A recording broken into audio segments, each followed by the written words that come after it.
بسم الله الرحمن الرحیم. ګرانو دوستانو، نن درته وایم چې لیکوریا څه ته وایي، یا هم د ښځې له تناسلي آلې څخه د سپینو اوبو راتللو لاملونه، نښې او درملنه باندې نن خبرې کوو. تعریف: لیکوریا څه ته وایي؟ په دې ناروغۍ کې د ښځې تناسلي آلې څخه اوبه راوځي چې له امله یې ښځه ډېره په تکلیف کې وي او ناراحتي احساس کوي. لاملونه یې څه دي؟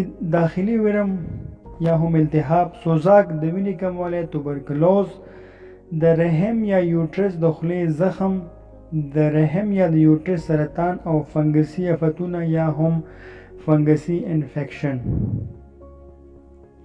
نښې: که چیرې دا د لیکوریا انتان له امله وي نو بد بوی لري او رنګ یې کریمي وي، او که چیرې د وینې د کموالي او توبرکلوز په حالت کې لیکوریا وي نو بې بویه وي.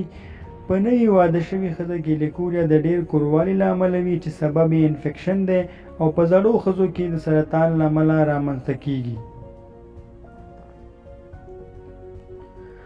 درملنه: ټابلیټ سیګنیډازول 1 ګرامه 3 ګولۍ هره شپه د 3 شپو لپاره، ورسره ټابلیټ سپروفلاکسسین 500 ملي ګرامه 2 وخته، او ورسره کینسټین ویژنل کریم باید 2 ټیمه استعمال شي. چینل سبسکرایب کړئ، په ځان پام کوئ.